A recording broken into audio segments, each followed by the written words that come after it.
I was 33 years old when the moment happened that changed the way I looked at my parents forever. Before I begin, tell me in the comments which country you're watching from. Don't forget to like, share, and subscribe if stories about family, betrayal, and justice keep you hooked until the very end. My daughter Maya was 8 years old. She had the brightest smile, the kind that could light up an entire room. She loved drawing, dancing in the kitchen, and asking 100 questions before bedtime. To me, she was perfect. But to my parents, she was a reminder of a choice they never accepted. You see, years earlier, I married a black man named Marcus. My parents smiled at our wedding photos, but behind closed doors, their attitudes were very different. They never openly admitted it. But I always felt the tension whenever Marcus or Maya were around. For years, I convinced myself I was imagining it. Then came my father's 72nd birthday party. The whole family gathered at my parents' house. My brothers were there, their wives were there, and dozens of relatives filled the backyard. Maya wore her favorite yellow dress and spent the afternoon playing with her cousins. At first, everything seemed normal. Then I noticed Maya standing alone near the patio. Her head was lowered. Her eyes were full of tears. The second I saw her face, my stomach dropped. I rushed toward her and asked what had happened. Before she could answer, I heard shouting coming from inside the house, and what I discovered a few seconds later would destroy my relationship with my parents forever. I pushed through the crowd and hurried into the house, my heart pounding so hard I could barely hear anything else. The moment I stepped into the living room, I saw my mother standing near the doorway with her arms crossed. My father was sitting in a chair, looking annoyed rather than concerned. The atmosphere felt heavy, like something terrible had just happened. What happened? I demanded. Nobody answered. Then Maya walked in behind me, crying so hard she could barely speak. I knelt beside her and gently wiped her tears. Sweetheart, tell me what happened. She looked at me with trembling lips. Grandma hit me. For a second, I thought I had heard her wrong. What? Grandma slapped me. The room went completely silent. I slowly stood and turned toward my mother. My mother didn't even deny it. Instead, she rolled her eyes and said she was being disrespectful. My hand started shaking. She's 8 years old. Then my father spoke, and what came out of his mouth made my blood run cold. Maybe if the kid learned some manners, she wouldn't have gotten slapped. I stared at him in disbelief, but it got worse. Much worse. Maya suddenly buried her face into my side and whispered something. I bent down to hear her. They called me ugly. I felt my chest tighten. Who called you ugly? She pointed directly at my parents. The tears streaming down her face broke something inside me. My mother shrugged as if it were nothing.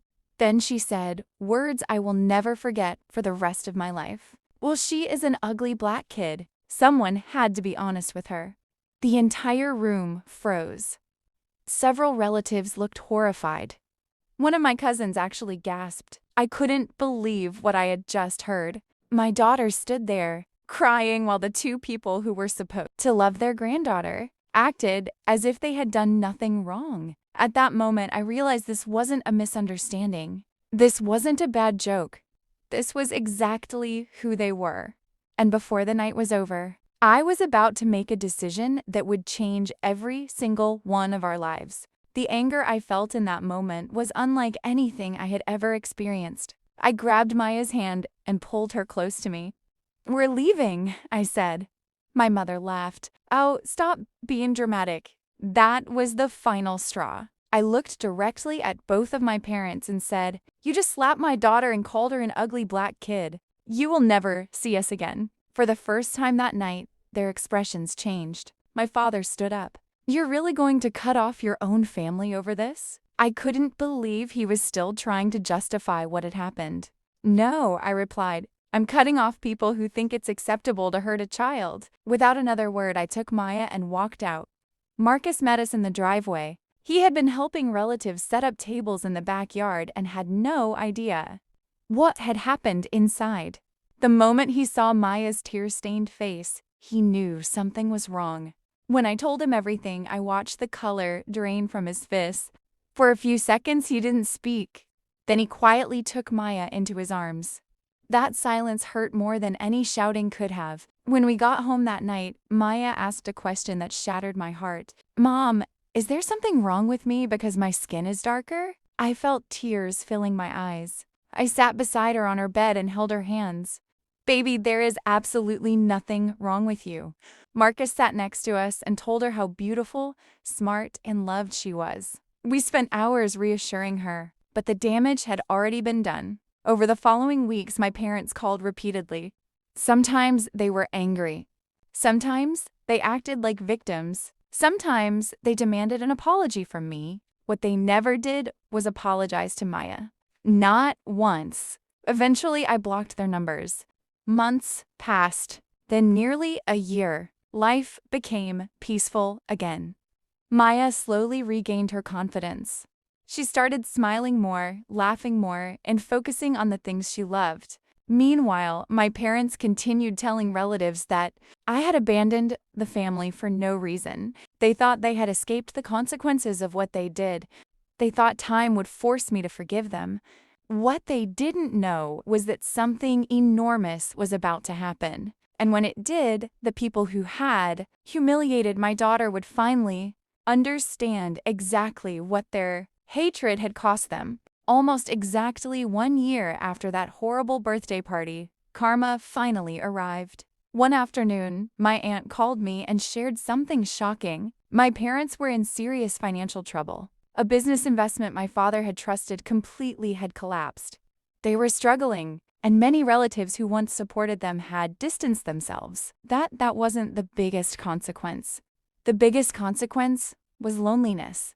Over the previous year, several family members had learned the truth about what happened to Maya. Many were disgusted by my parents' behavior. Some even stopped inviting them to family gatherings. The reputation they had spent decades building was gone. A few weeks later, my parents showed up at my front door unexpectedly. When I opened the door, they looked older, tired, and defeated. For a moment, nobody spoke. Then my mother started crying. "We miss our granddaughter," she said. I looked at Maya playing happily in the living room behind me. She was smiling, confident, and surrounded by people who truly loved her. The same little girl they had once tried to tear down was now thriving. My father quietly asked, "Can we see her?" I took a deep breath. Then I gave them the answer they had earned. No. The silence that followed was powerful. "You didn't just insult my daughter," I said. "You attacked her identity, her confidence, and her heart. And the worst part is that neither of you ever truly apologized." Neither of them could argue, because they knew it was true. They eventually walked away. And that was the last time I saw them. Today, Maya is stronger than ever. She knows her worth. She knows she is beautiful. She knows that the color of her skin is something to be proud of, never ashamed of. The greatest revenge wasn't making my parents suffer. It was watching my daughter grow into a happy, confident young girl despite everything they tried to do. And if this story taught anything, it's that real family is defined by love, not blood. Before you go, tell me in the comments which country you're watching from. And don't forget to like, share, and subscribe to the channel